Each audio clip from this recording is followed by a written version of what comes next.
Olá, você que está nos assistindo, estamos em mais uma reunião do Grupo Voz da Reforma, né? Pretendemos dar voz aí aos frutos da reforma, né? Estamos falando aí da, daquilo que de conteúdo foi escrito, né? Há mais de 500 anos atrás, que é um retorno aos apóstolos, né? A palavra do Senhor. Esse é o nosso grupo, né? Você que nos assiste, muito bem-vindo, né? Tomara que você fique conosco até o fim. Curte, compartilha esse vídeo aí. Vamos continuar conversando sobre a confissão de fé de Westminster, o símbolo de fé das igrejas presbiterianas, né? E estamos no segundo capítulo, né, que diz aí sobre Deus e a Trindade. Estamos aí no segundo capítulo de Deus e da Santíssima Trindade, ainda no primeiro parágrafo, que é bem extenso, muito sobre o ser de Deus, os atributos de Deus. Hoje está conosco aqui o nosso irmão Diácono Alfer, da Igreja Presbiteriana Vila Menezes. Boa noite, pessoal. Boa tarde, bom dia. Estamos aí para mais um bate-papo sobre Confissão de Fé de Westminster. Agora aí no capítulo falando sobre Deus, um assunto extremamente interessante, né, reverendo e participantes. Vai ser mais uma jornada interessante aí. Muito bem. Está conosco também o nosso irmão Manuel Vinícius, que é membro da Terceira Igreja Presbiteriana de Lavras.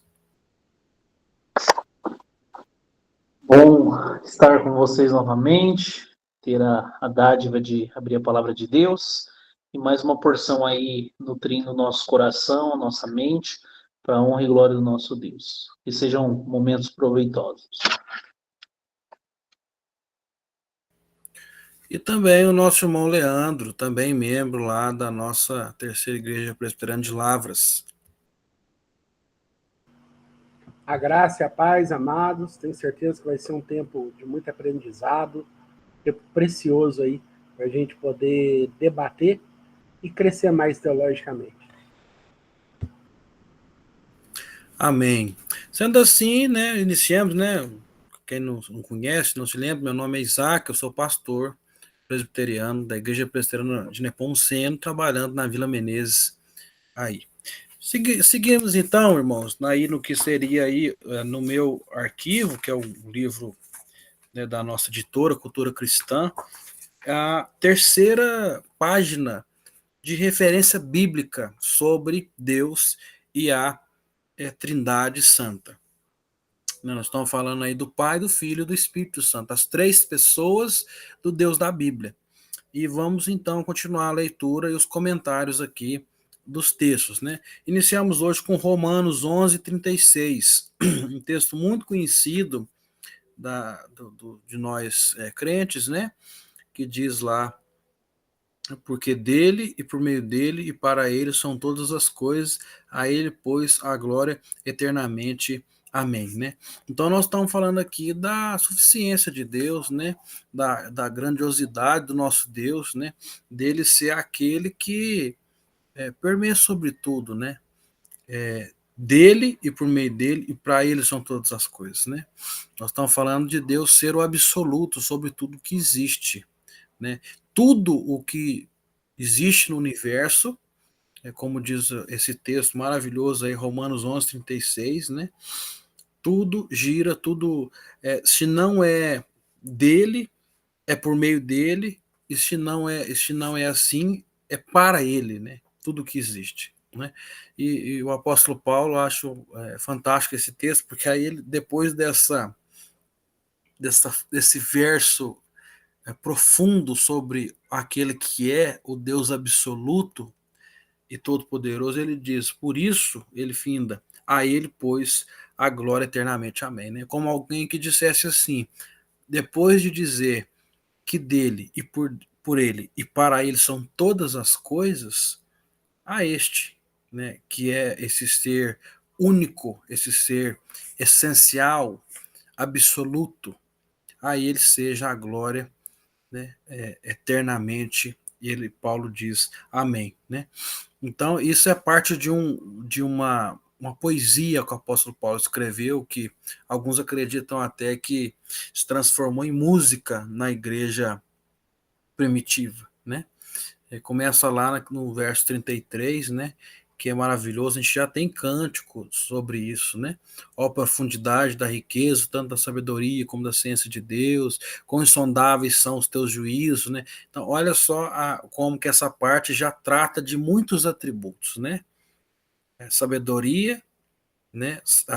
Conhecimento, né? Um dos termos também que o Arthur W. Pink escreve até nos atributos de Deus, que é um livro dele, é que Deus é insondável, outro atributo de Deus, né?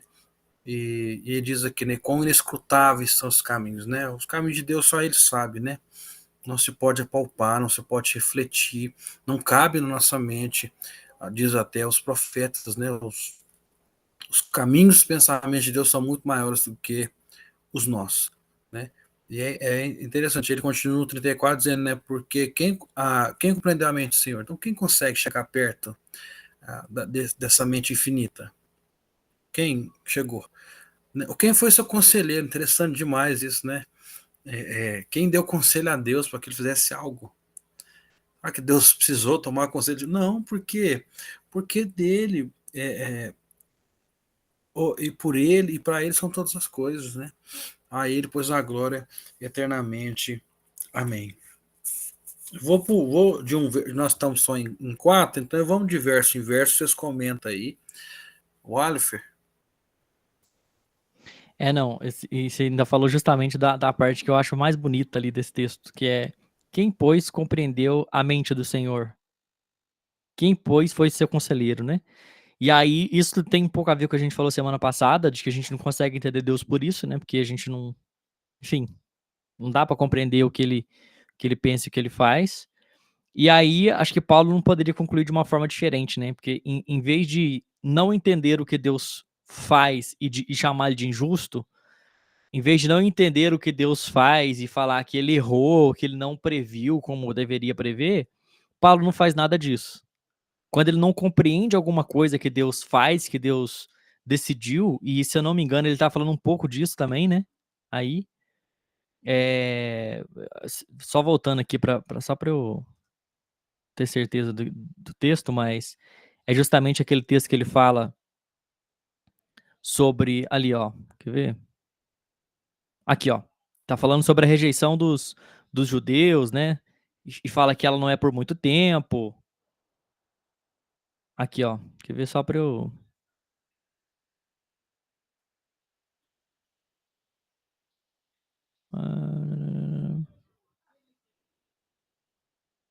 Aqui, ó. Porque Deus não poupou os ramos naturais, teme que não te poupe a ti também. Quando ele tá falando dos ramos naturais, a referência aqui, e se você for olhar um pouco mais para cima, você vai ver, é os judeus, né? Aqui ele fala, ó, deixa eu voltar. Meu Deus, eu perdi o rumo do texto aqui. Mas aqui, no 2, por exemplo, Deus não rejeitou o seu povo, que antes conheceu. Ou não sabeis que a Escritura diz que Elias, quando fala contra Israel, dizendo: Senhor, mataram os seus profetas, ele vai falar do remanescente fiel, enfim. E aí, Paulo tentando explicar que Deus, de alguma forma, deu os gentios. Eu vou usar bem entre aspas isso, né? Mas ele mandou. Jesus passa o evangelho para os gentios, também por causa da rejeição de Israel a ele próprio. Mas depois fala que a rejeição a Israel não é total, não é final. E aí ele termina, sem entender isso, né? Ele termina falando: olha, quem conheceu a mente do Senhor para fazer isso? Para que, por meio da rejeição de um povo, ele estendeu o evangelho a todos os outros povos. Quem conheceu? Ninguém. Então, a ele seja dada a glória, né? A ideia que Paulo quer trazer e você pode generalizar isso, o versículo 31, 33 e 34, por exemplo, falando que quando você não conhece a mente de Deus, o pensamento de Deus, tem que ser dado glória e não questionamentos, né? Esse texto é muito profundo, um dia a gente pode fazer só uma explicação sobre ele aqui, né?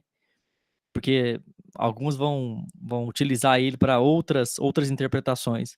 Mas basicamente falando, Paulo está descrevendo uma situação complexa, né, da relação entre gentios e judeus e do evangelho e como o evangelho foi parar nos gentios, enfim, que já era objetivo de Deus desde o Antigo Testamento, a gente sabe disso. E ele termina assim, né? A Deus seja dada a glória eternamente. Em vez de questionar, em vez de negar, né, de tentar uma interpretação alternativa, ele simplesmente dá glória a Deus, né? Muito bem. Manu? É bem complexo, ao mesmo tempo profundo, né? É o que Paulo traz aqui. Porque isso é uma discussão, né? É uma discussão teológica. Em relação à soberania de Deus, gentios, Israel, né? Como o Alifer também mencionou. E é interessante que em poucas palavras, né? A profundidade teológica que Paulo traz, né? Em relação a essa discussão, né? Nós vamos ver intrinsecamente ligado aqui a soberania de Deus, né? A própria doutrina da providência por meio dele, né? A questão da cristocentricidade, né? O quanto Cristo tem sido manifesto através até mesmo por meio dele, né? Então, assim, é uma discussão teológica muito forte, né? E ele amarra isso, trazendo a glorificação, né? Aí a gente, Romanos 11 não tem como você não remeter à pergunta do catecismo, né? Qual que é o fim principal, né? A ideia de glorificação, de alegrar-se no Senhor para todo sempre. Esse é o fim principal de todo homem, em todas as perspectivas, os problemas filosóficos, teológicos, né? Deus precisa ser glorificado. Então, Paulo ele traz justamente esse fato, né? E aí vai ligar, obviamente, né, ao ser de Deus, né, ao que a gente já tem considerado a respeito da Trindade, da Santíssima Trindade, as pessoas da Trindade, né, até mesmo porque tá relacionado, e Paulo traz aqui de forma mais objetiva, né? Não coloca as pessoas definidamente separadas, mas coloca a glória ao Deus Pai, a menção em Cristo em relação a essa perspectiva teológica também. Então a gente precisa lembrar, né, de que ainda que os nossos problemas filosóficos eles estejam à porta, né, e são necessários estar, né, a glorificação a Deus é que responde tudo em nossa vida. Ainda nos momentos que o desafio da carreira cristã e da vida cristã, ou da vida com Deus, né, estejam também à porta, né, naquele momento em que a gente não é respondido, no momento em que a gente quer ser respondido, né, ou em momentos que a gente acha que devemos ser respondidos, a glória a Deus precisa ser pontual em nossa vida, até mesmo de forma prática, né, entendendo que é por meio dele e para ele são todas as coisas em nossa vida eternamente, né? E o amém aí ele já dá um ponto final, né? Assim seja.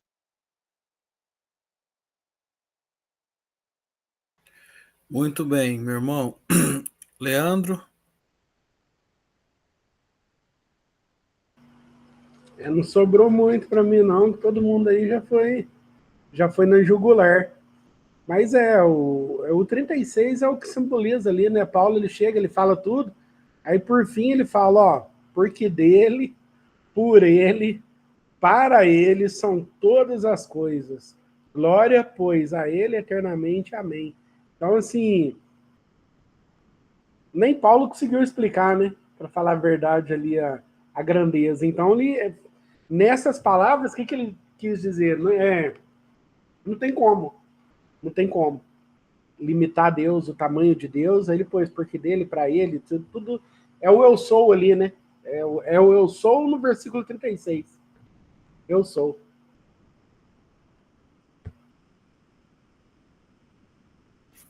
Muito bem. Seguimos então para o segundo texto, que é o texto de Apocalipse 4. Apocalipse 4, verso 11. Apocalipse capítulo 4, verso 11, diz assim: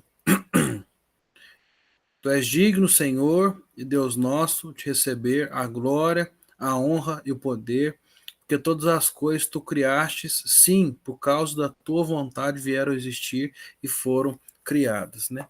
Então é uma outra doxologia, né? E isso está lá no texto do primeiro capítulo da Confissão, está ligado à questão aqui que ele diz que fazendo tudo, depois que ele cita vários atributos, ele cita aqui no meio, fazendo tudo para a sua própria glória e segundo o conselho da sua vontade, né?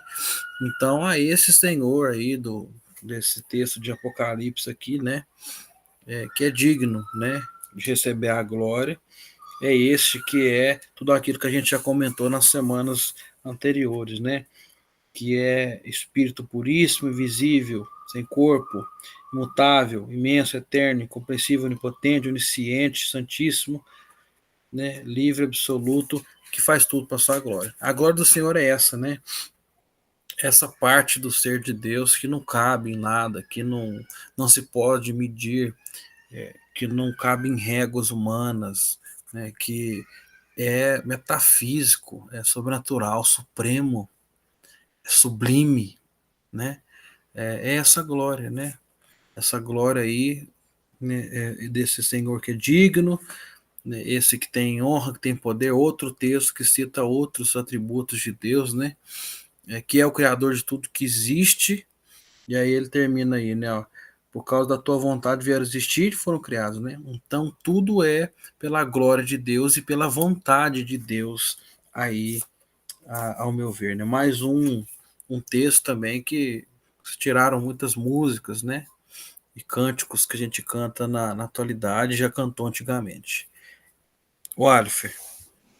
Eu tava justamente pensando nos. A gente tá bem conectado hoje, que eu tava justamente pensando nos cânticos que tem relacionado a esse versículo e também ao 8 ali, né? Quando os seres viventes que ele vê ali, né? Os 4 animais. Santo, santo, santo é o Senhor Todo-Poderoso, que era e que há de vir, né? E isso tudo João escreve, ou nesse caso aí, replica o que esses seres estavam falando, depois de ver o trono de Deus, né? O trono de glória, de majestade. Esse capítulo de Apocalipse fala um pouco sobre isso. E vendo toda essa majestade, né? Vendo tudo isso, os próprios seres viventes têm essa declaração. E aí no 11, os 24 anciãos, né? Que aí a interpretação mais comum desses 24 anciãos são os 12 patriarcas mais os 12 apóstolos do Novo Testamento, né? Pelo menos é o que se interpreta majoritariamente. E eles estão falando isso. Digno é, Senhor, de receber glória, honra, poder, porque tudo criastes, porque criaste todas as coisas, né? Por tua vontade foram criadas. A gente não está falando mais de seres como nós. Aliás, eles são como nós, mas em outro sentido, né? A gente não está falando de pessoas que estavam aqui na Terra e vendo só a criação pronunciar essas palavras. Estamos falando de seres celestiais que estão vivendo com Deus, que estão vendo Deus. E a declaração desses seres é justamente essa, né? Um ser santo, digno, poderoso. Então, digamos que eles têm muito mais contato com essa glória de Deus do que a gente, né? Então, tá aí palavras bem, pessoas bem próximas a Deus em relação a nós. Muito bem. Manu. O que você falou, Reverendo, a doxologia, né? É interessante que, assim como o livro dos Salmos, né? Salmo imprecatório, salmo de exaltação, salmo de louvor, salmo de tristeza, muitas vezes, salmo de perdão de pecados. Só que quando a gente chega no final do saltério, o que que resta? Adoração, né? Então tá aí a chave, né? Até mesmo para compreender o reflexo da glória de Deus. Adoração, né? E o que Apocalipse está mostrando é isso, né? Ele é digno. Ele é para ele que todas as coisas devem convergir, né? Tá aí justamente o que a teologia aponta para a gente em relação a como definir uma boa teologia. A partir disso, a partir da adoração, né? A partir dessa chave que precisa permear tudo aquilo que a gente tem de perspectiva em relação à vida, aos estudos, aos conceitos, né, às dificuldades, a glória a Deus. Então, o Apocalipse é um chamado a essa adoração, e não é adoração em partes da vida, mas uma adoração total, né, na totalidade do ser. Destaca essa majestade de um Deus que, além de digno, ele é digno porque ele é criador, ele é senhor, né? E nesse contexto, principalmente, precisa levar a gente a essa crença, né? A essa certeza absoluta que ele é soberano e divinamente digno de ser adorado sobre todas as coisas. Esse é o quinto pilar, né, da Reforma Protestante, né? Dos 5 solas, que é sólido Deo Glória, né? Somente o Deus da glória. Então, é isso que permeia toda a nossa vida, né? Até mesmo hoje à noite eu estava lá no CT com o Leandro, e uma das coisas que eu mencionei, expondo o texto de 1 João 3, é que ali vai dizer que Deus rejeitou a oferta de Caim, né? E chama o Abel de o justo, né? Que a ideia é justamente, só para resumir, de que Deus exige uma forma correta de adoração, né? Não é conforme os nossos próprios pensamentos, não é conforme o querer do nosso coração. E ainda que a nossa intenção seja boa, querer dar o melhor, mas o nosso melhor não é a totalidade, né? Às vezes é necessário a gente é necessário nos atermos àquilo que Deus exige ou aonde nos coloca, porque é fato que devemos adorá-lo como ele exige que devemos adorá-lo, né? Então Deus deixa os parâmetros, né? Seja em contexto eclesiástico, seja em contexto reflexivo particular, há uma maneira de se estudar, né? A gente tem trabalhado isso em relação a chaves hermenêuticas, questão da Trindade, questão do ser de Deus. Então tudo isso deve fazer com que a gente foque tão somente nas coisas de Deus, para a glória de Deus, mas da maneira certa como Deus exige que tem que ser, porque ele é digno de adoração. E se nós o adoramos, nós precisamos nos ater a sermos criaturas de um Criador, né? E não tentar dominar o Criador. Então, é essa doxologia. A Deus toda glória, glorificação ao ser do Deus eterno, que é digno de receber glória, honra e poder, porque todas as coisas criastes, né? Então é por isso que nós adoramos, porque ele é criador sobre tudo e todas as coisas. Perfeito, Manu, muito bem, muito bons comentários. Como do Alfred também. Agora o Leandro, o Diego chegou aí, bem-vindo, Diego.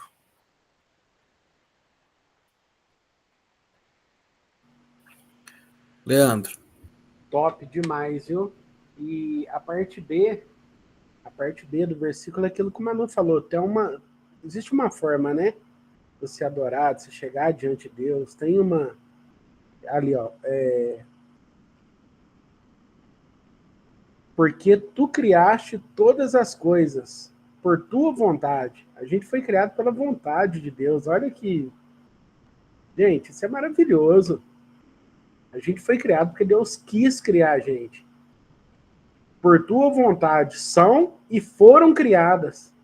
Então, assim, se ele criou, tem um meio de fazer o melhor para ele. Tem um meio de como se achegar diante desse Deus e não é só chegar e falar, tu és digno de honra, glória e poder, não. Tem toda uma maneira, tem todo um meio, que é aquilo que a gente discutiu, até o Manu estava falando, né, lá sobre Caim e Abel. A diferença entre Caim e Abel é que, às vezes, Deus ele requer sacrifício da gente. É o que Abel fez, um sacrifício, já apontando para Jesus. Às vezes, Deus ele quer renúncia. Tem uma maneira certa de você chegar diante dele. E ele se agrada de quem tem esse coração, de quem entende. Que nem a gente vê quanto Davi, voltando lá para trás, ele é ungido rei ali, nossa, o pai de Davi, ele nem estava no meio da turma. Era uma pessoa que ele nem esperava, nem estava no meio da turma. E o engraçado é que Davi sabia como agradar a Deus, mas ele não agradava aos homens. Então tem uma maneira. Então não tem como a gente esquadrinhar essa maneira. Quem realmente está agradando a Deus? Porque às vezes a gente traz isso até para um contexto hoje. Vamos pôr um contexto de teologia de religiões que aparentam uma santidade nas pessoas, no qual a própria pessoa não consegue viver. A liderança cobra essa santidade de uma pessoa no qual ela não consegue viver. Ela quer que a pessoa viva uma santidade, num ponto da pessoa achar que a salvação está na palma da mão dela, que é ela que vai resolver a qualquer hora, e não é. E não é assim. Deus, ele não tem como esquadrinhar. Aí, ó, porque tudo criaste todas as coisas e por tua vontade. Então, assim, é a vontade de Deus da gente estar aqui hoje, foi a vontade de Deus, do Manuel, levar a palavra lá, da gente poder chegar a tempo, vocês ter paciência para esperar. Então, Deus, ele tem prazer na nossa vida. Ele tem prazer. Então, assim, ele quer que a gente faça as coisas para ele, mas que realmente o agrade, que chame a atenção. Eu creio que a diferença entre Caim e Abel também, que Abel conseguiu chamar a atenção de Deus, conseguiu, assim, Deus viu o melhor dele.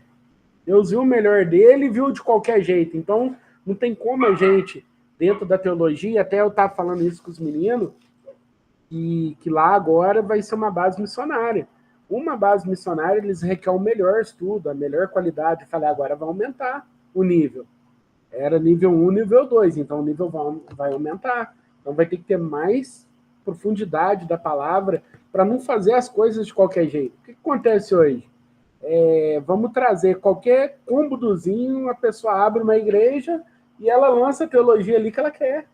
Então, assim, não pode ser dessa maneira. Deus, ele fez tudo muito perfeito. Então, a gente tem esses...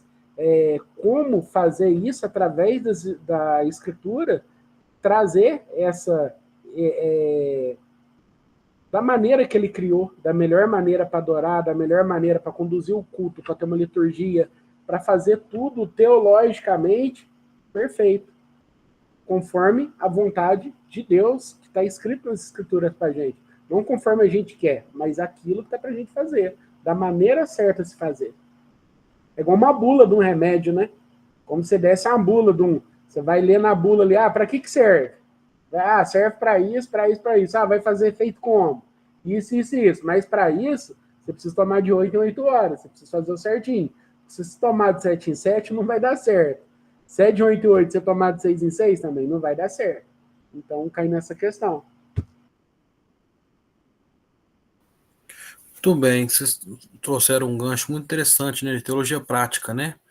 Diante desses atributos, esses textos que falam da glória do Senhor, né?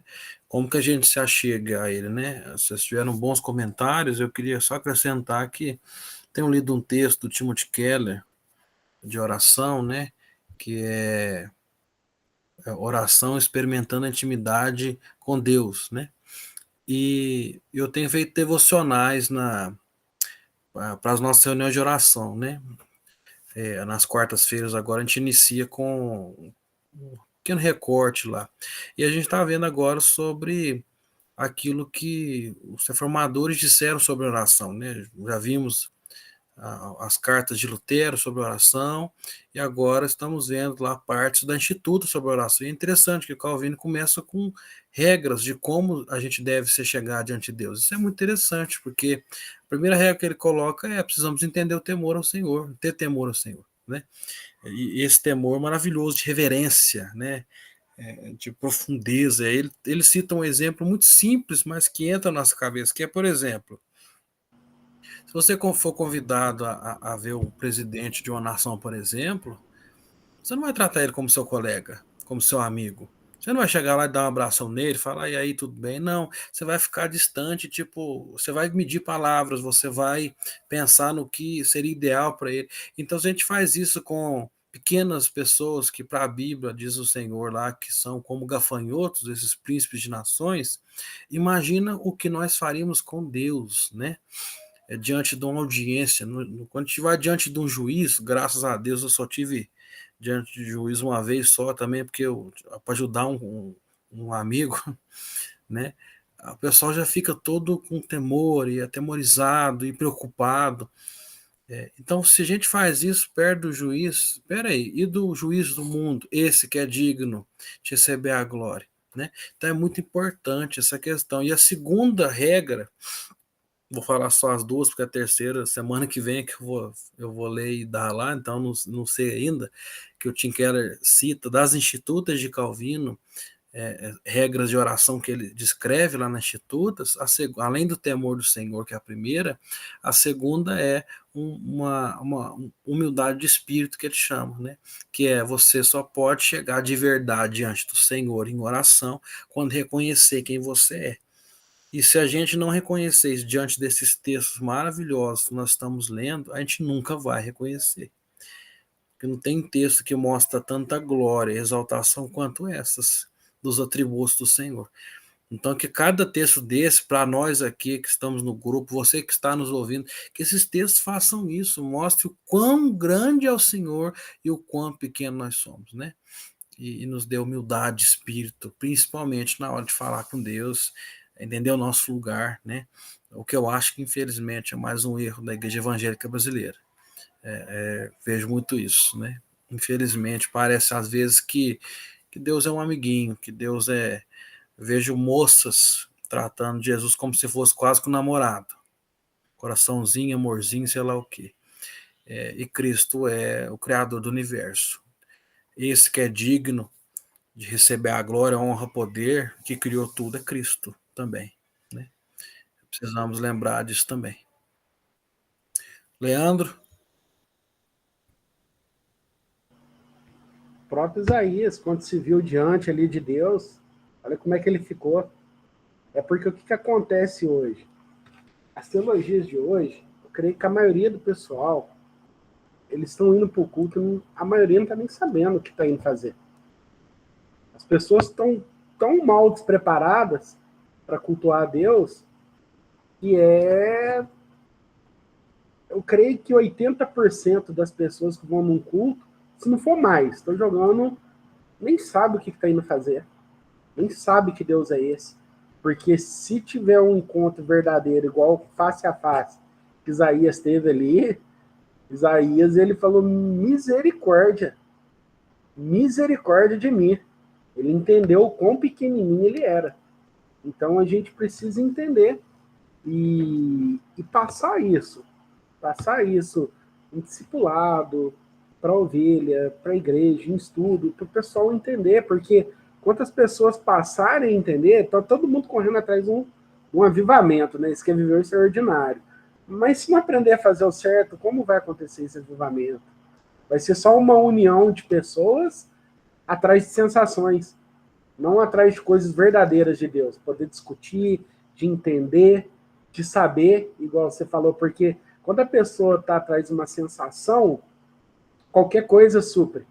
Agora é diferente, quando a gente está diante, nem você fez a comparação da autoridade.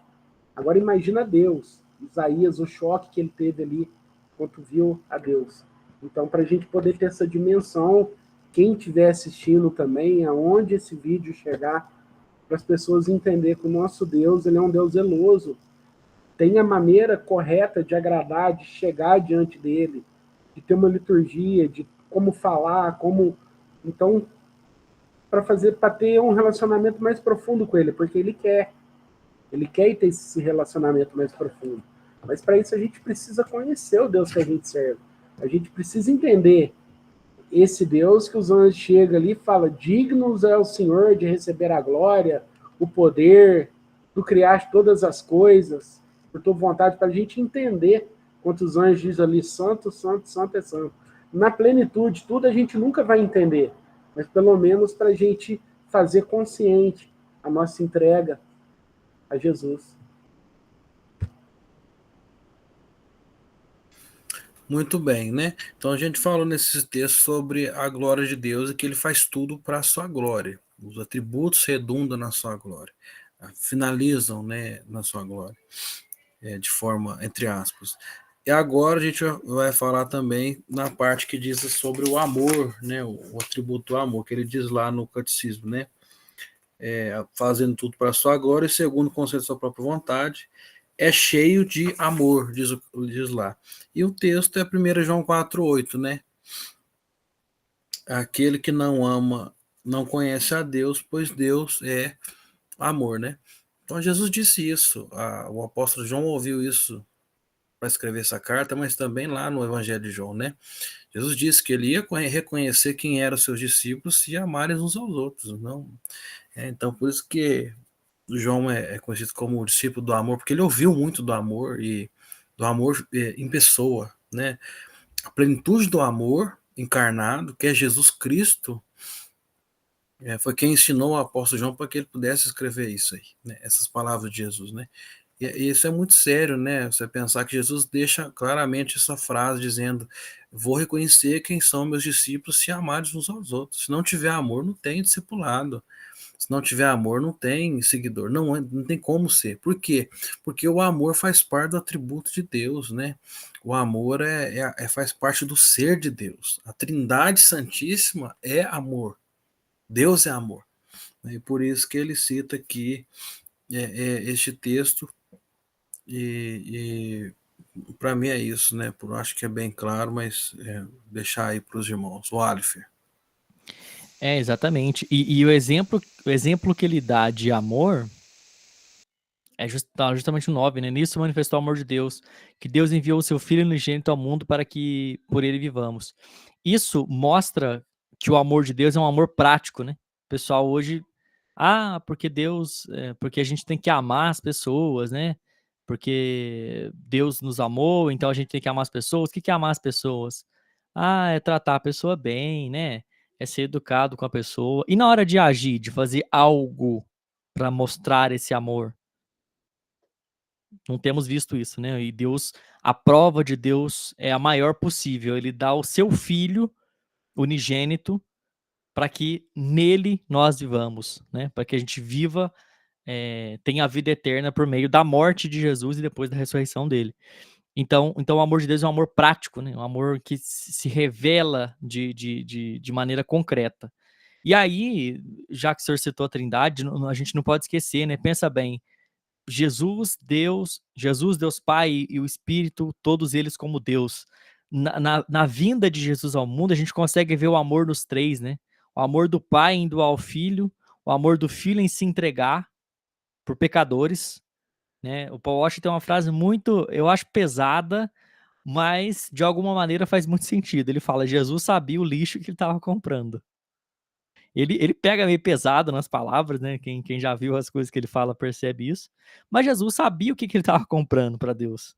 Sabia que eram pessoas que vivem no pecado, pessoas que, enfim, estão distantes de Deus. Mas por amor ao Pai e por amor a essas pessoas, ele faz isso, né? Ele se doa também. E não dá para esquecer o papel do Espírito aí, que vem como consolador, como, entre aspas, substituto de Cristo, como intercessor das nossas vidas, fazendo isso também por amor a nós, né? Então, nas três pessoas da Trindade, a gente consegue ver o amor aí na salvação do pecador. Muito bem. Manu? É bem interessante, principalmente esse esse momento da Epístola de João, né? Porque se você considerar, a gente considerar o contexto, ali no 3, por exemplo, no partido 11, ele vai mencionar que a gente desde o princípio tem ouvido, né? Tem escutado que Deus é amor, né? E por isso nós devemos amar uns aos outros. E aí ele se dá, né, trazendo uma comparação entre Caim e Abel e no decorrer mostrando por que a gente tem que amar, né? O porquê que amar não é mero sentimento, mas sim praticidade, né? Por que que é praxia, né? Porque nós conhecemos o amor. Não que o mundo pinta, mas em Cristo Jesus, né? Ele deu a sua vida por nós. Ele nos ensinou, em suma, o que é amar, né? E a ideia de amar não é só de sentimento, de aconchego, mas é de entrega totalmente do ser, né?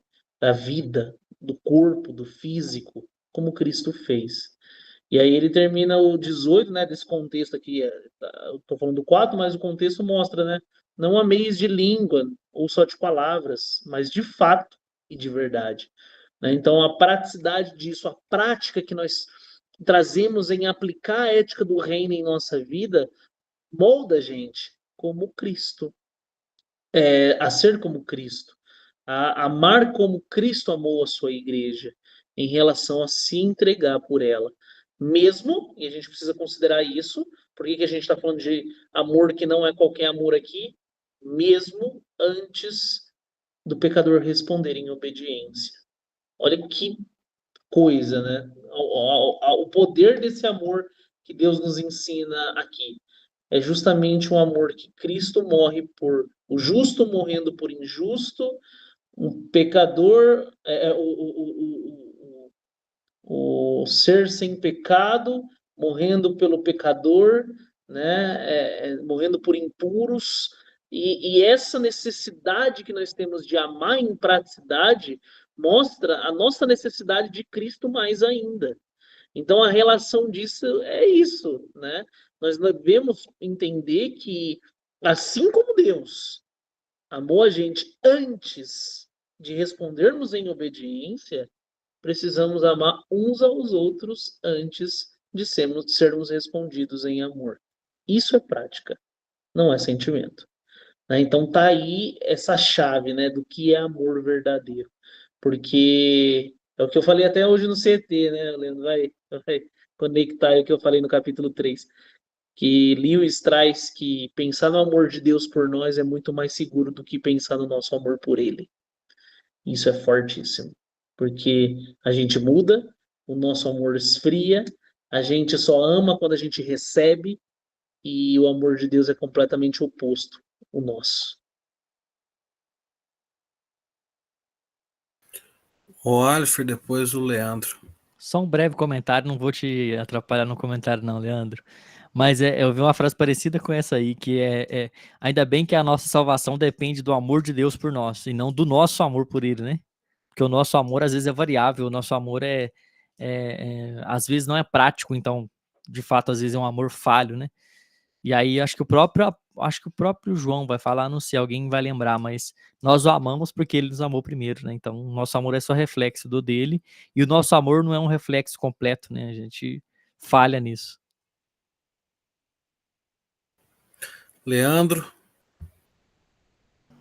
Top, saindo um pouco da linha do que todo mundo falou, mas continuando na tese que eu estava. Lá, nisso se manifestou o amor de Deus para conosco, que deu seu Filho unigênito ao mundo, para que por a única coisa que Deus tinha, o único Filho. Então Deus ele vai requer da gente o melhor. Ele deu o melhor dele.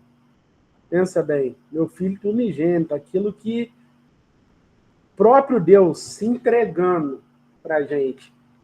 Então, mais uma vez ali, Deus ensinando a gente que a nossa adoração, o nosso culto racional, a maneira da gente se chegar a Deus não pode ser de qualquer maneira.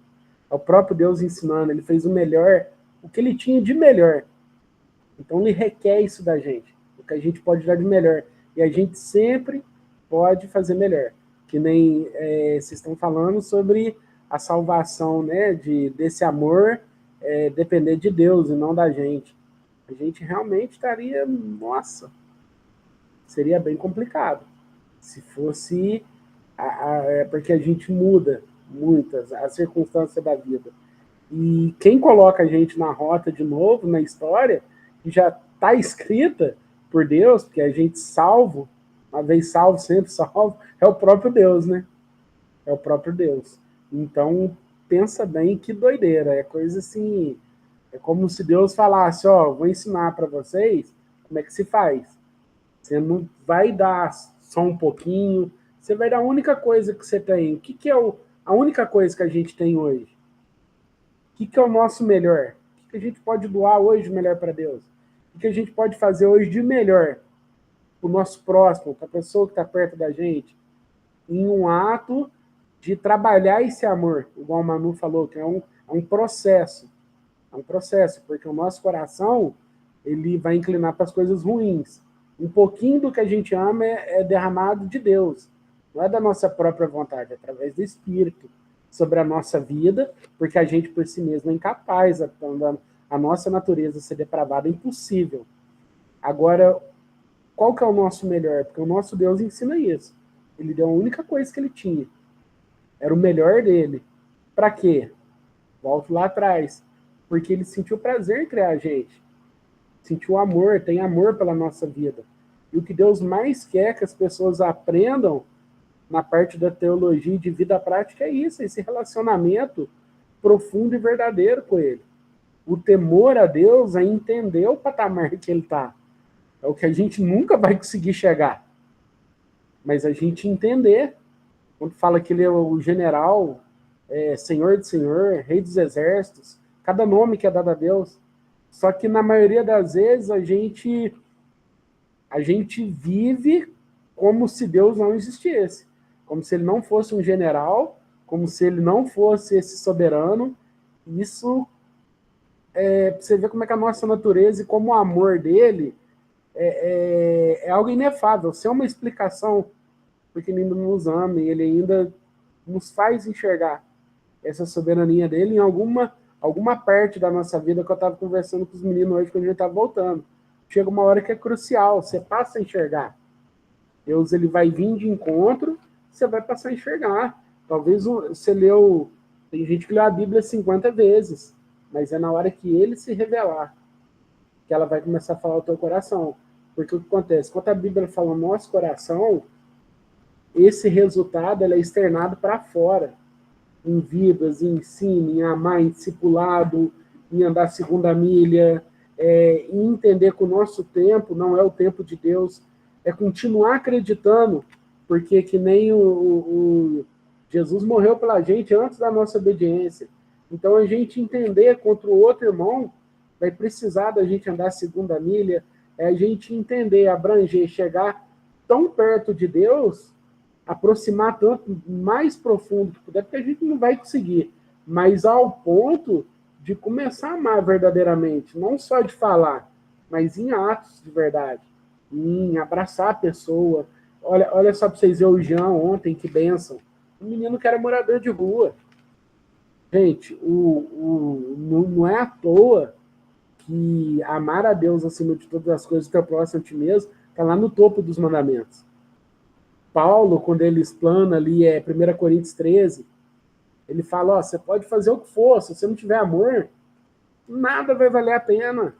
Você pode ser o cara que ora em língua, que profetiza, que, sei lá, que bota fogo na igreja, que faz a turma virar de cabeça para baixo.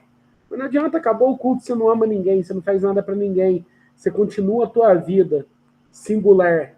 Porque a vida com Cristo é uma vida no plural, em comunhão, em quantidade de pessoas, em unidade. Não uma vida singular. A nossa vida com Cristo ela é uma vida no plural. Pessoas à nossa volta. A gente podendo abençoar vidas e ser abençoado através dessas vidas. Quando a gente vê, que nem viu o Jean ali, ó, na rua, hoje ele estava lá com a gente, mas não viu alegria, Deus vir de encontro a essa pessoa, eu ter sido só um canal ali para ter tirado da rua, mas você vê que agora ele está caminhando. Deus se revelou a ele, a mente abre, porque é só Deus que é capaz de fazer isso, e vai manifestando a glória dele. Vai manifestando a glória dele. Por quê? Porque Deus ele não fez a meia boca, ele deu o melhor que ele tinha pra gente. Então a gente tem que, no mínimo, a gente não vai conseguir, mas se esforçar para fazer o melhor. Isso, vamos tentar ser breve nos próximos para a gente concluir esse capítulo 1 aqui. Falta apenas, vamos agora a Hebreus 11:6, e aí depois do Hebreus, irmãos, vai faltar apenas 3 versos para a gente fechar esse primeiro parágrafo do capítulo 2 de Deus e da Santíssima Trindade. Hebreus 11:6 vai falar sobre a questão aqui do texto de que ele também é verdadeiro galardoador dos que o buscam. E o texto diz exatamente isso, né? De fato, sem fé é impossível agradar a Deus, porquanto é necessário que aquele que se aproxima de Deus creia que ele existe e que se torne galardoador dos que o buscam, né? Então, uma questão assim de resposta de Deus, né, aos que o buscam, né? Citando aqui o galardão, aquele presente imenso, especial, diferente que receberemos na glória que ninguém sabe o que é, né? Um presente maravilhoso lá. Então, assim, a gente é necessário entender que isso faz parte do ser de Deus. Ele é galardoador, né? Essa questão retributiva do nosso Deus é diante aí de nós, aqueles que o buscam. O Aleph. E aí vai trazer justamente essa ideia, né, de Deus recompensar aqueles que o buscam. Ele fala, sem fé é impossível agradar a Deus. Porque é necessário que aquele que se aproxima de Deus creia que ele existe, né? Quando a gente estava fazendo aquele estudo, pastor, aquele estudo inicial ali da teologia, né? Um dos princípios, uma das premissas é justamente a conclusão de que Deus existe. E aí ele começa a citar alguns filósofos ali que trataram disso, né? E aí, inclusive, também eu estava vendo uma explicação do reverendo Augusto sobre interpretação da escritura, e ele começa justamente por esse ponto, né? Porque a noção de Deus existir ou não, você acreditar nisso, disso vai depender a sua interpretação da escritura, porque talvez você vai ler a Bíblia como só um livro de história, se você não acredita que Deus existe, por exemplo, né? E ali ele fala não só que ele existe, mas que ele abençoa, ele presenteia aqueles que o buscam. Me lembra também de um texto que eu acho que está em Jeremias, tá? Pode não ser lá. Mas ele fala algo do tipo, aqueles que buscam a Deus verdadeiramente, esses o encontram. Esses encontram a Deus, né? E é por isso que os ateus, os agnósticos e as pessoas que vivem uma vida qualquer nunca veem Deus em nada. E, portanto, não conseguem ver Deus abençoando os seus filhos, não conseguem ver que a gente tem uma recompensa no céu diante de Deus, justamente porque não acreditam na sua existência, portanto, não o buscam, né? Então, não vão receber essa recompensa aí. Então, esse texto fala muito sobre isso, né? Deus recompensa, presenteia e abençoa aqueles que buscam a face dele. Muito bem, Manuel.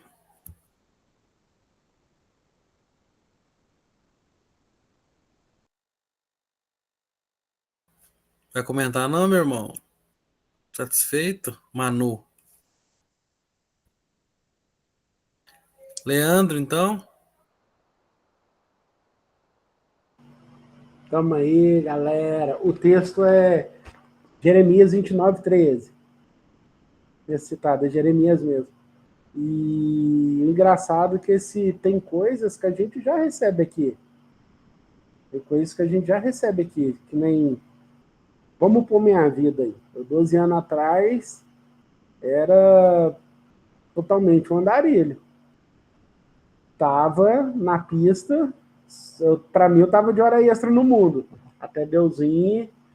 E olha hoje, tem coisas que a gente tem que entender que Deus é maravilhoso. Vai falar aqui uma coisinha que você teve vontade aí. Vamos colocar o microfone do Aleph lá, ó, da Shuri, de 2 contos. Vai falar que isso é um presente de Deus, irmão. Vamos colocar aqui o reverendo Isaac ontem, na hora que perdeu o negocinho dele lá. Aí que nós achou da chave. Isso é uma dádiva de Deus. O tempo que a gente teve. Então, assim, a gente já começa a desfrutar também, apesar das lutas, das dificuldades. A gente já começa a desfrutar aqui também. Porque Deus, ele sempre faz o melhor dele pra gente. Às vezes a gente é que não entende, que a gente quer de uma maneira e Deus tem de outra. Mas vai sempre na nossa vida vai ser o melhor dele. Até o pior que acontece com a gente é o melhor de Deus, porque é necessário a gente passar por isso.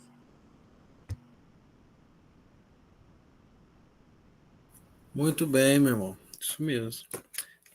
O antepenúltimo texto para nós aqui é Neemias. Neemias 9, 32, 33. O Neemias vai dizer a nós sobre Deus ser justíssimo e terrível em seus juízos. Neemias 9, 32, 33.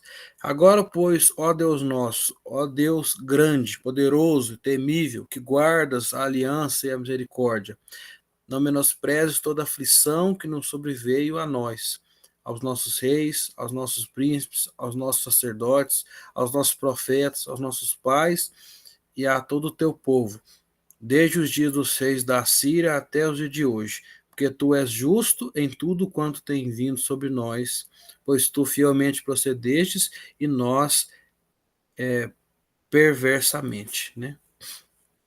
Então é interessante, eu acho muito interessante a grafia do Neemias, né? Se você não observou ainda, você vai ver que a Neemias, Esdras e Esther, os versos costumam ser desse tamanho.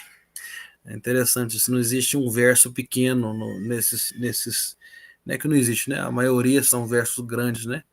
A forma de escrita lá.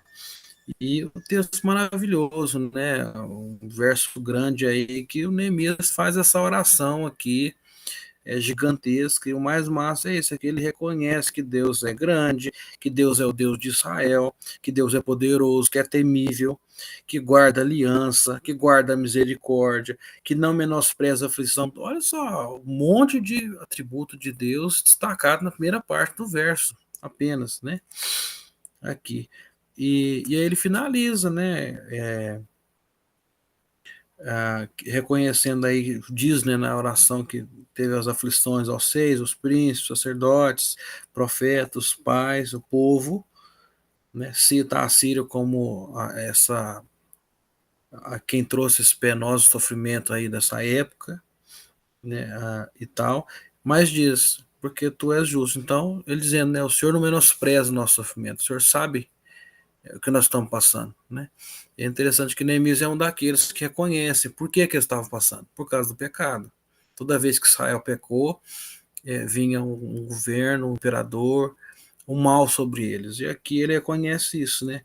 Porque tu és justo em tudo quanto tem vindo sobre nós. Ele reconhece, olha, nós estamos aqui na desgraça. Tem gente que acha que não pode falar isso, que é palavrão, né? O povo assusta um pouco, mas é a não graça, né? Essa desgraça.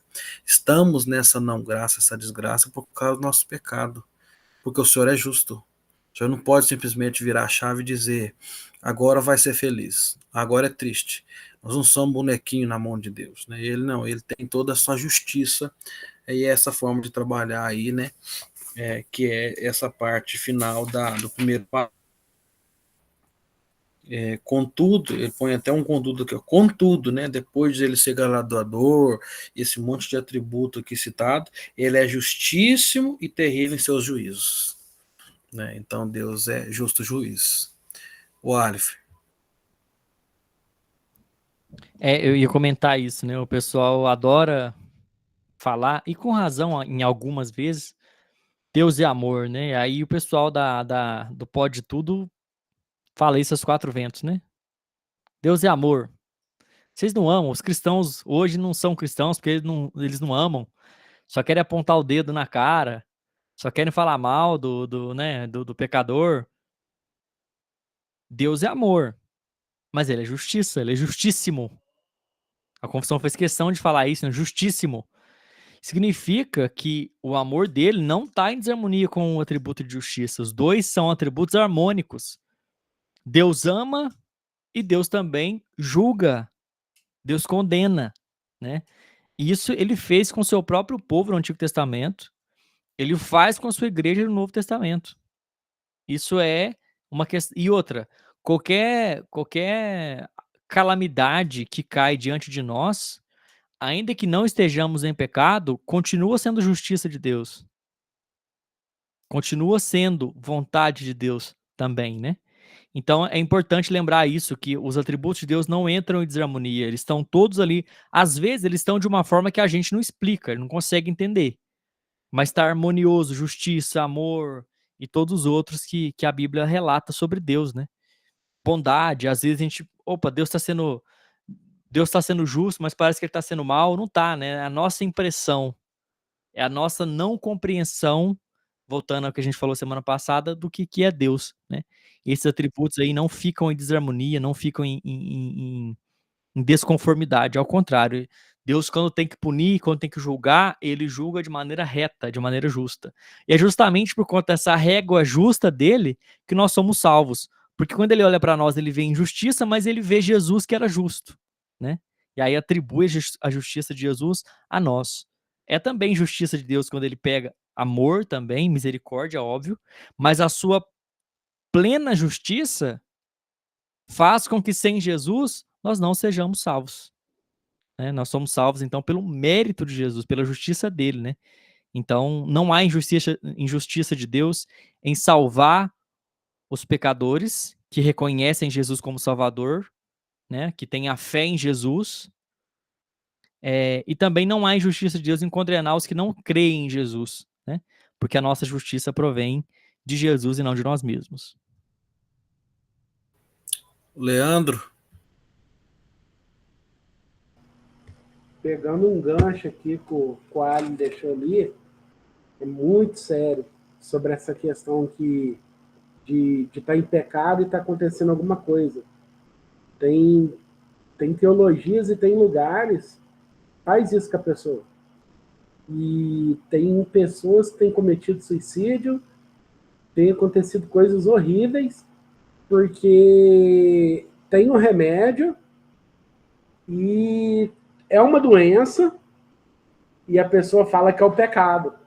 Então, assim, é uma coisa fisiológica. Eu, particularmente, já presenciei isso num estudo de um pastor que todos nós conhecemos, né?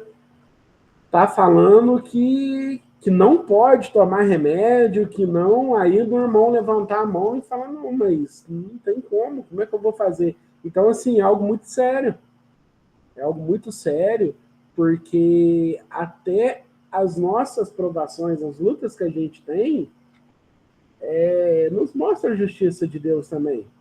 Deus, ele tem um propósito em tudo. A gente passei com eles há 3 anos com o Caleb de dificuldade. Eu nunca reclamei. Eu nunca questionei Deus. Eu poderia falar, uai, mas será que eu estou em pecado? Será que a gente está em pecado? Não. Jesus, quando ele foi levado ao deserto, Jesus tinha pecado? Para ser tentado? Não. Ele não tinha, mas Deus conduziu ele para lá. Então, na maioria das vezes da gente, não quer dizer que a gente vai ser levado ao deserto, é porque a gente tem pecado, não. A gente está passando um deserto, é por causa do pecado, não. É para fortalecer. Dali, Jesus saiu fortalecido, o inimigo saiu fora dele. E na maioria das vezes, vocês podem ter certeza, o Isaac já passou por um deserto. Com certeza, hoje ele é muito mais forte. Eu falo com propriedade porque eu sei o que ele passou. Eu já passei por vários desertos, saí de todos deles mais forte. Então, Deus nos conduz não por pecado, mas por crescimento. Agora, tem pessoas que pegam isso e distorcem. Aí eu volto a falar. Quer jogar uma santidade nas costas das pessoas em qual não vão conseguir viver. Ele mesmo, se vir nisso, não vai conseguir viver e quer que as outras pessoas vivem.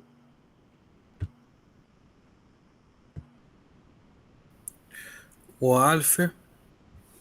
Só explicando rapidinho o que eu tinha falado lá anteriormente, que eu não consegui explicar direito. Mas basicamente era a ideia de que Deus, na nossa salvação, quando ele vai salvar, né, enfim, os que Deus quis salvar, é um exemplo de harmonia de 2 atributos, né? Porque a justiça fala, condena que é pecador. O amor fala, não, mas espera aí, vamos ter misericórdia, vamos ver o que a gente faz. E aí o plano maravilhoso de Deus, né? Beleza, tem que punir o pecado, tá bom. Pune Jesus. O filho vai lá, né? E por amor se doa. Então Deus satisfaz ao mesmo tempo 2 atributos. A justiça, em condenar o pecado, mas o amor em condenar o pecado no próprio filho dele, né? Perfeito. Manu? Tudo que vocês disseram, né? E mais o texto e mais todo esse contexto do qual nós estamos trabalhando, ele se pauta nesse ser, né? Contido nessa economia da Trindade em si também, né? Então, toda a relação, né? Principalmente aqui como Neemias aponta, né? Em relação a essa justiça, né? Reconhecendo a grandeza, mas também, né, reconhecendo a grandeza na fidelidade, seja para o bem ou seja para a punição. Ela é grande, né? Então, a grandeza ela se pauta nessa fidelidade também na parte de que Deus fala que ele transtorna o caminho, né? Em caso de desobediência, ainda que tinha um sentido mais material no Antigo Testamento, que até mesmo a nível didático, né, para que as pessoas vissem a mão do Senhor, com até pessoas sofrendo, né, todo sofrimento ele tem um ensino didático para mostrar a essa grandeza de Deus, né? Tanto que o próprio texto vai mencionar Deus como grande, como Deus grande, poderoso e temível, né?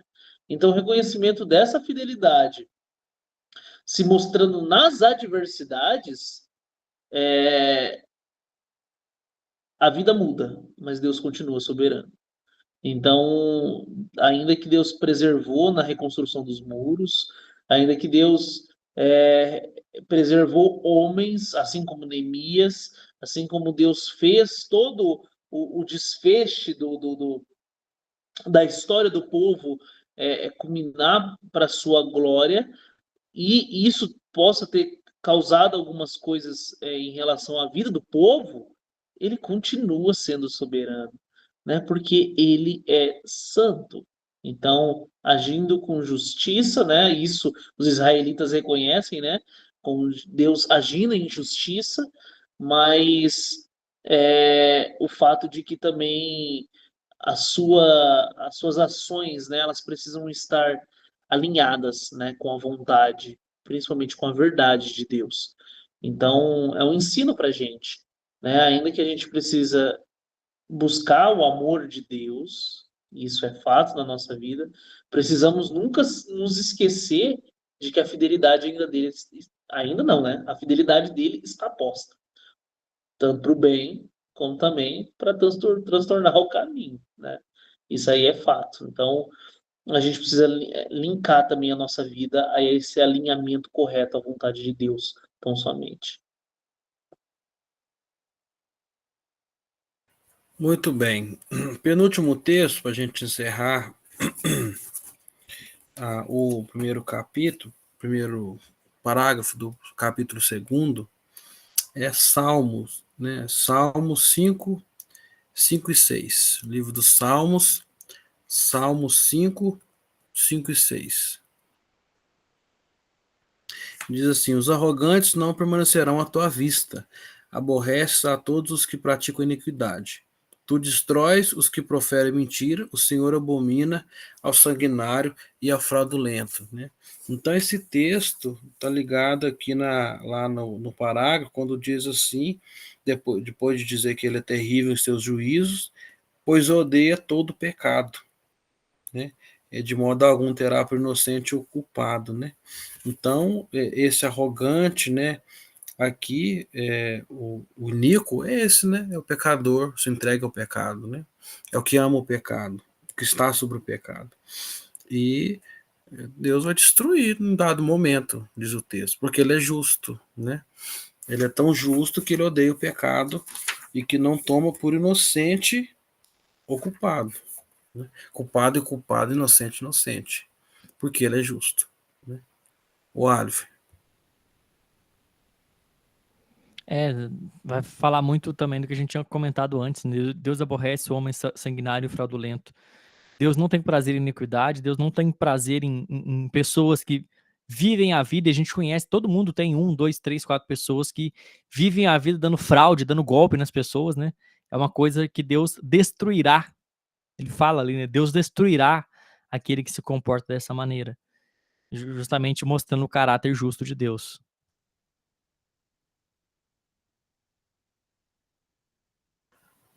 Manu, A ideia também, né, de permanecer, né, à tua vista, né, é justamente o fato de que Deus não acompanha, né? Então é por isso que se dá o mal, né? É por essa ausência de Deus também. Então Deus não estando posto à vista, né? O caminhar dele junto àqueles a quem não estão adorando, né? E ele obviamente não está com esses, já é princípio para a brecha e entrada da natureza corrompida do homem, né? E não só isso, mas o próprio Salmo vai dizer que ele aborrece, né? Ele aborrece a todos os que praticam a iniquidade. Então a ideia é justamente de insatisfação do próprio Deus, né? E a, a escritura assim, é objetiva, né? Ao mostrar que ele não somente aborrece, mas ele também transtorna o caminho. Então, é sempre bom fazer essa análise própria, né? Em que lado você está, né? E então essa ideia de sempre aversão ao pecado, né? Sempre aversão a pessoas que realmente vivem de acordo com as suas inclinações. Aí cai por terra esse negócio de Deus é amor, Deus é um só. Não, cai por terra aqui, né? Não é um só e principalmente não é só amor, né? Ele é justiça e se ele estabeleceu infidelidade, amar aqueles que são seus, mas também corrigir, ele não vai voltar atrás, ele não é a gente. muito bem. Leandro,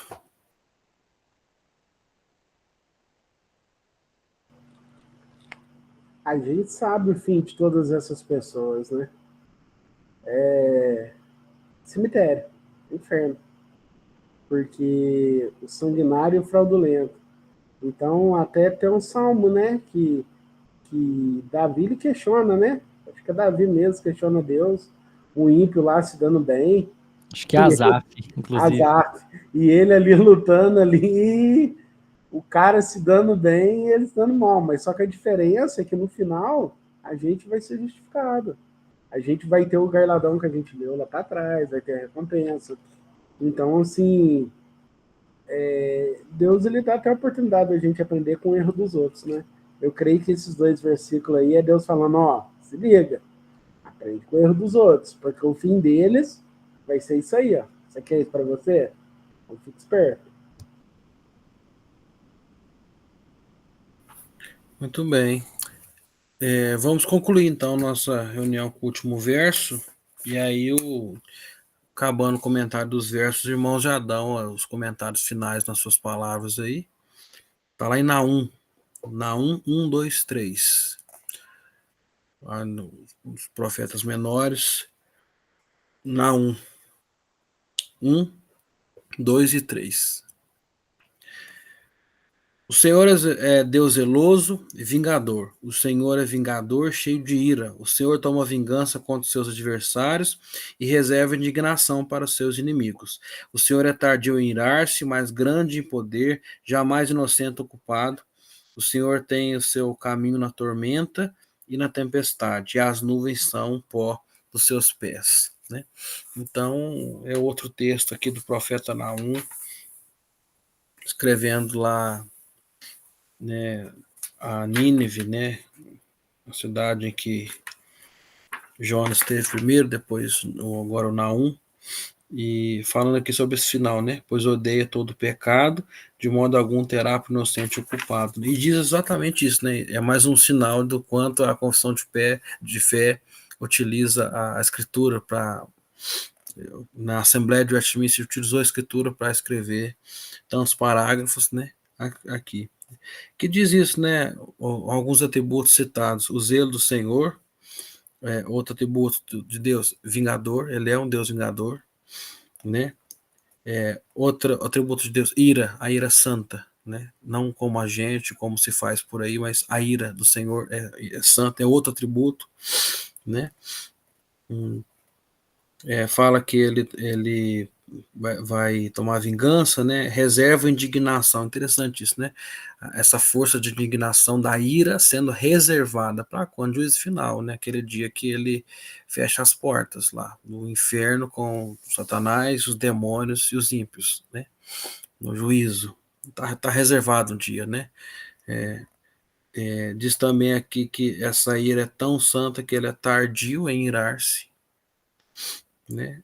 Mais grande em poder, outro atributo, poder de Deus, que ele não nos senta ocupado, porque ele é justo juiz, né? E seu caminho na tormenta e na tempestade, né? Essas formas naturais aí de mostrar a potência, a força, o caminho na tempestade, né? E as nuvens são como o pó dos seus pés, né? Como se Deus estivesse caminhando e as nuvens fossem o pó dos seus pés, né?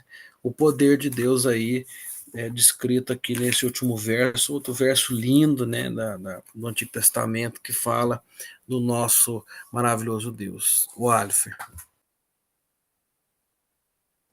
Aproveitando o texto e meu comentário final aí, esse final do parágrafo está trazendo muito esses atributos de Deus que são mais, vou chamar de mais palpáveis, né? Mas que a gente consegue falar melhor, né? Então, ira, justiça, bondade, amor, o catecismo vai citar ali a longanimidade, enfim. E esse texto só traz mais alguns, né? Como você falou, o zelo de Deus, mas também Deus é vingativo no sentido de que ele se opõe aos seus adversários.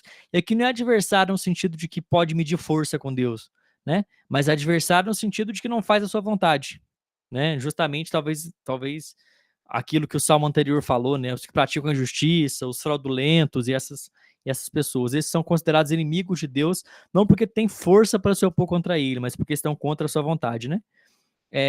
Deus, como o texto falou, é tardio em irar-se, mas ele também tem ira como atributo, né? E não tem por inocente o culpado. Então estamos falando de um Deus, estamos falando de mais um atributo de Deus que tem a ver com justiça aí, né? E, por fim, ali, as nuvens são o pó dos teus pés, um Deus grandioso, um Deus enorme. Para baixo vai falar que ele repreende o mar, faz secar, enfim, vai falar do poder de Deus, né? Então, eu acho que se a gente fosse concluir o tema de hoje e esse parágrafo, né, de uma forma geral, a gente só pode falar, como o Paulo falou no comecinho do que a gente falou, a ele pôs a glória eternamente, amém. São várias características de um Deus, características que aos nossos olhos às vezes parecem contraditórias, né, mas que no seu imenso poder, na sua imensa acho que não existe essa palavra que eu ia falar agora, mas no quão incompreensível ele é, né, esses atributos estão aí harmoniosos. E que nós, né, tenhamos ciência desses atributos de Deus e vou falar de uma forma mais humana, mas que a gente se aproveite desses atributos no sentido de se Deus se ira com o fraudulento, eu não fraudo mais, né? Se Deus se ira com quem fala mentira, eu não vou falar mais. Se Deus tem por culpado aquele enfim, que passa as pessoas para trás, que rouba, que faz qualquer outra coisa, eu não faço isso mais. Mas eu busco a Deus para receber dele o galardão, né? Digamos assim. Então eu acho que seria isso, compreender os atributos de Deus e ver de uma forma que esses atributos trabalhem bem entre aspas, né? Trabalhem ao nosso favor. Muito bem, meu irmão. Manu. Interessantíssimo, né? O destaque desses atributos. E se a gente pegar esses dois primeiros, esses dois versos, né, de Naum, os versículos, né, você vai ver que o nome do Senhor aqui é apontado 5 vezes. Então, olha o quanto é chamado a atenção a isso, né? A ideia de ele é zeloso, mas também é vingador, né? Cheio de ira contra os seus adversários, né? Reserva a indignação. Mas é tardio em irar-se, parece que é uma contradição, né? Mas não é É essa beleza do nome dele, sabe? Tá aí a grandiosidade desse Deus, que ele não deixa passar nada impune, né? Porque seria injusto, o que seria injusto é a gente todos os dias pedir a orientação dele, viver em conformidade com a sua palavra, lutar contra o nosso próprio coração e o nosso próprio eu, e o injusto ter o mesmo destino final que o meu. E não é assim que ele trabalha. Ele trabalha de forma diferente.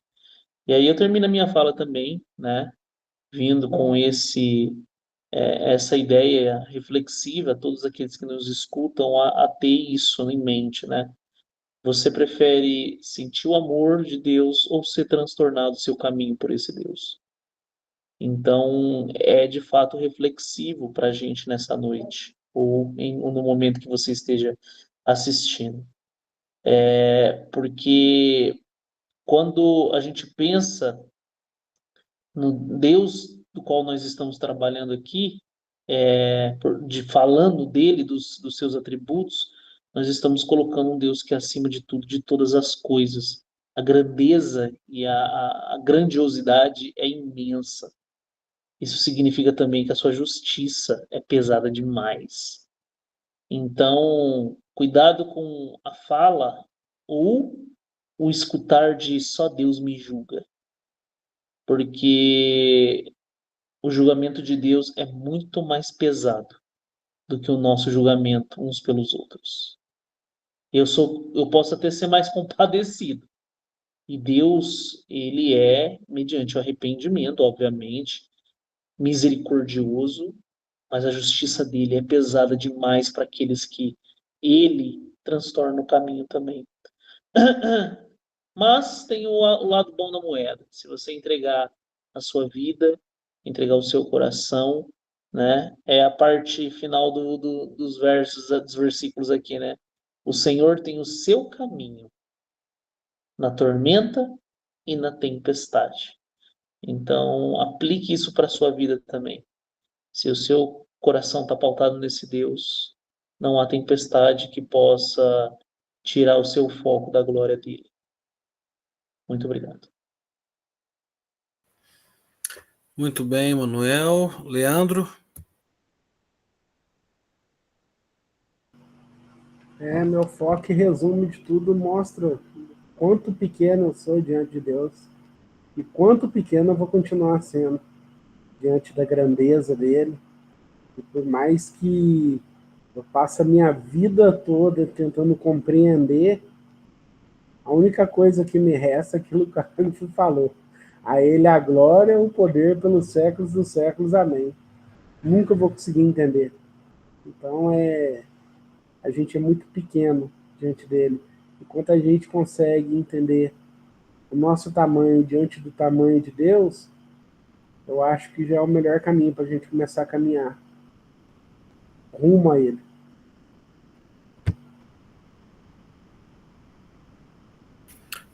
Bom, as palavras finais aí foram muito boas, eu não tenho nem mais a comentar, é isso, né? Concluímos aí o primeiro parágrafo, né? Gigantesco, o primeiro parágrafo do segundo capítulo da confissão de Deus e da Sagrada Escritura. Então você percebeu, né, o tamanho do meu Deus, o tamanho do Deus dos meus amigos aqui, o tamanho do Deus do grupo Vozes, o tamanho do Deus da Bíblia, está ali nos atributos, a Bíblia declara. Ficamos aqui 3 reuniões para falar sobre quem é Deus, né? E poderíamos ficar até falecer e desfalecer falando sobre esse Deus. Então experimente, né?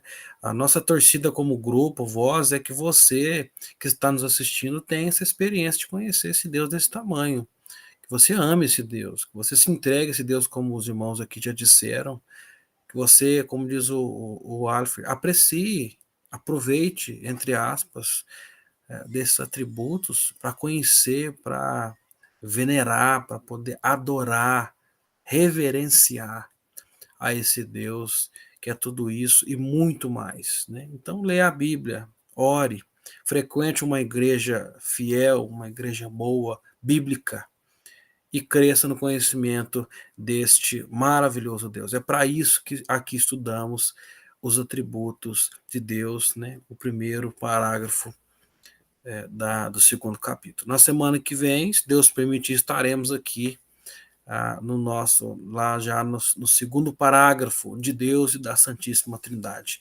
Nosso desejo é que você tenha gostado de estar aqui com a gente, a sua presença é importantíssima para nós aqui.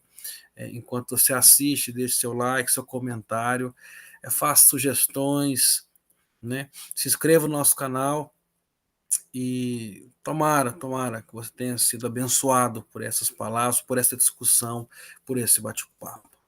Que Deus muito abençoe você e a sua família. Estamos juntos. Um abraço.